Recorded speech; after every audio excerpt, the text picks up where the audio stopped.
And those who keep talking about this wonderful husband of mine, he's a good husband. And he's a good leader. And he's going to lead. We are on our knees. Yes, they said he will not get there. He's there by the grace of God. And with the power of God, he will remain there. And we are going to pray for him. Because you like hearing, that is what, it is a message coming from his wife.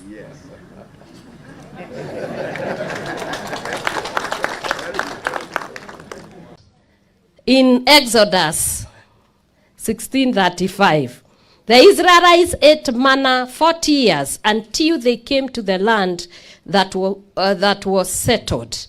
They ate manna until they reached the border of Canaan.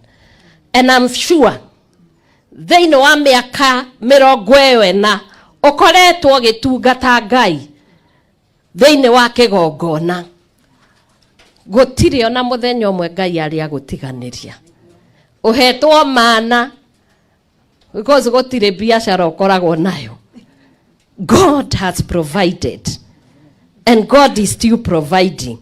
And that's why, as I bring the greetings of our Deputy President, Rigathi Gachagua, and his goodwill message, tondũ anjĩrire nĩ arenda gũka na nĩ arikana mwaririe nake, no gũkĩonekana gũtingĩacenjirio mũthenya wa ũmũthĩ.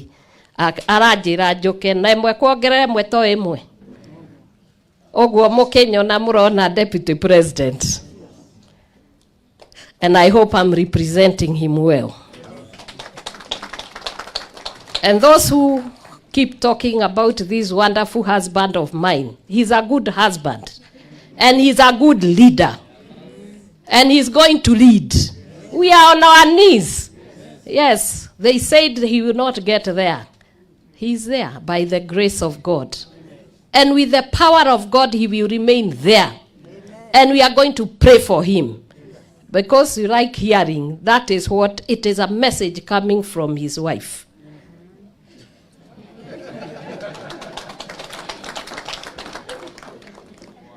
So as you enter the retirement after 40 years, I'm sure you are going into another level where you are going to guide the people of God to avoid sin. Continue the way you have been doing. I was just talking to you the other day and I told you, andũ aingĩ nĩ metigĩraga kwaria ũhoro wa ma.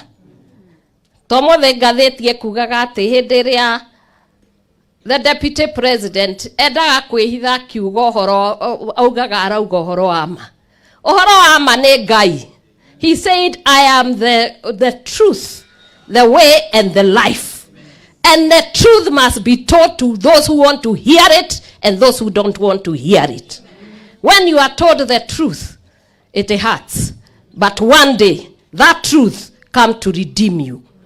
Oguo horo ama no muhaka tũnyitirĩre tũthingate na tũgũtũra tũaragia. Because that is why we are here and that is why God called us. To be a leader is to be responsible and accountable. And I'm very sure at this time, because I know many, this is what they are going to be carrying around. I know the work we are doing, the drug barons and those who sell alcohol, they are not happy. And they are fighting, but this family, you cannot fight it. I can tell you, I'm standing on the altar. You will not be able to succeed against us. Because the work we are doing is the work of God. And it will be done. We are going to save the boy child and we are going to save our country. And that is why we are here. We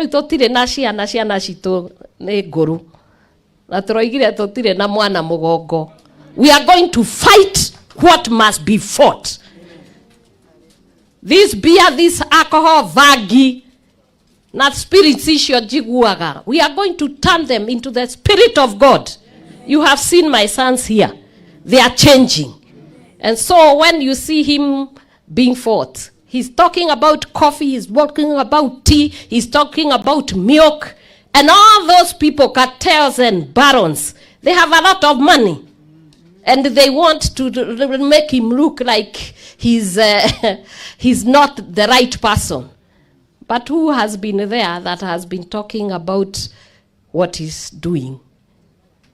He must do the work of God. And he will do it. I actually support him in the evening. You fight him during the day. In the evening, I pray for him. And I encourage him. And in the morning when he's going, when he's wearing his suit, I'm telling him, just go tell them the truth and do what is right. Amen. And therefore I am saying, our Reverend, guide us, pray for us, and take this generation to the next level where we will be at rest. Because Hebrews chapter 3 verse 9 and 11 says, where your ancestors tested, you know, those 40 years, where your ancestors tested and tried me, they tried God through for 40 years. Though for 40 years they saw what I did.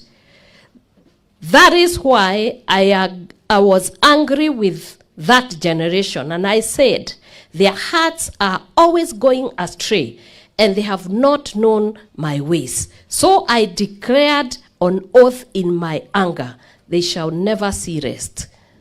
I pray that our Reverend, as you go to retire, you will come to give us counsel, to pray and to intercede for us, and show us the way, so that our generation will not be like this generation that went astray, and they did not obey God, and they never entered to rest. Ndramwira mutungatiri witu riu agethie retire ni wira ungi aingira wa gutuhoera na gututhaithanira mbere ya Ngai niguo generation ino ndikanage kuingira kihuruko, na niguo generation ino itikire kuigua horo wa ma na gwika uria Ngai endaga. Ngai amurathime, Ngai amwike wega.